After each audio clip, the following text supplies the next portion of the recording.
It takes a true motivating thought, focused on a central absorbing point or ideal, to bring forth or accomplish, and you, as well as all mankind, can become that motivating center.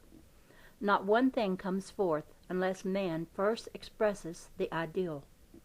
At one time man was fully conscious that he was this motivating center, and lived fully conscious of his inheritance and dominion. He lived consciously in a condition that you term heaven. All but a few have let go of this divine gift, and today the great majority are absolutely unconscious of this divine quality which is mankind's true inheritance. What man has done once, he can accomplish again. This is the principle back of the endless array of life and manifestation that you see all around you, and includes your own life, together with that of every existing thing, as every existing thing has life.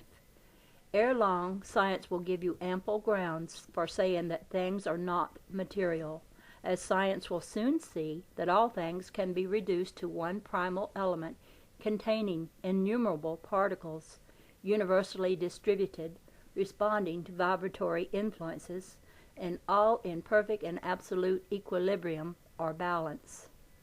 Hence it follows on mathematical grounds alone that it took some definite moment, some initial action, to draw together the infinite particles of this all-pervading universal natural substance, in order to bring them into form as selective objects.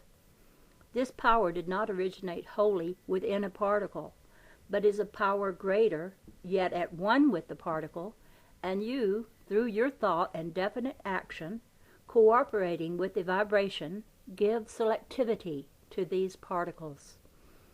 Thus will physical science be compelled to understand through necessary deductions, so that scientists will recognize the presence of a power which at this time is not understood because it is inactive, and which is inactive only because it is not recognized. But when recognized and communed with by man and brought into actual expression, it is fully capable of separating certain specific areas for the specific display of this universal cosmic energy. Then there is built up what you look upon as a material universe, with all its different manifestations, by an orderly process of evolution. If orderly, then each stage must lay the foundation perfectly for the greater development of the stage that is to follow. If you can accomplish progress in perfect order and harmony of thought and action, you are in actual accord with power, and this power brings forth, on an unlimited scale, the faculty of selecting the means to an end. You distribute life and energy under a recognized order of cosmic progression. This, then, is not a material universe as you have thought. This is only your definition of it. It came forth from spirit, and it is spiritual, if you will define it as such. This is orderly, true, basic. If orderly, it is scientific. If scientific, it is intelligent. It is life united with intelligent life. Life coupled to and guided by intelligence becomes volition, and through volition it becomes vocation. Spirit is the primary, vibrating, originating power, and you may enter into spirit and use its power by the simple acceptance or knowing that it does exist. Then let it come forth, and the whole of spirit is at your command.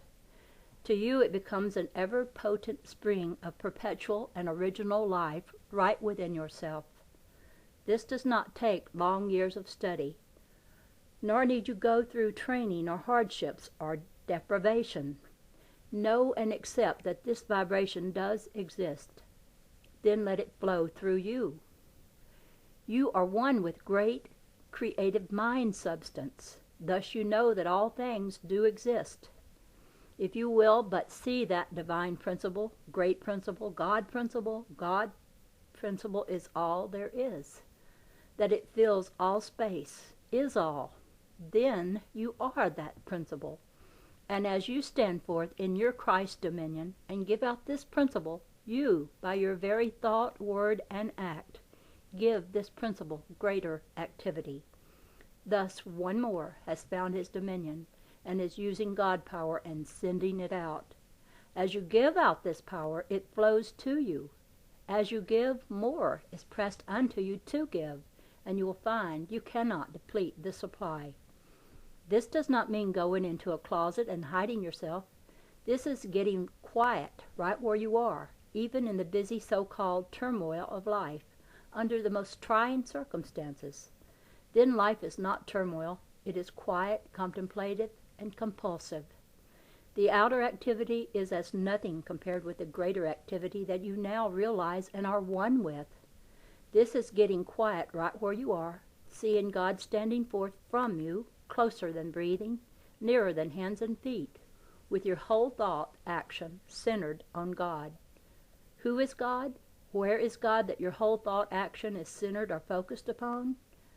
God is not a great being outside of you that you are going to bring within and then present to the world. God is that power which is generated and exhilarated by your own thought action. It is true that this power is within and all about you, but it is inactive until you think of it and know that it does exist.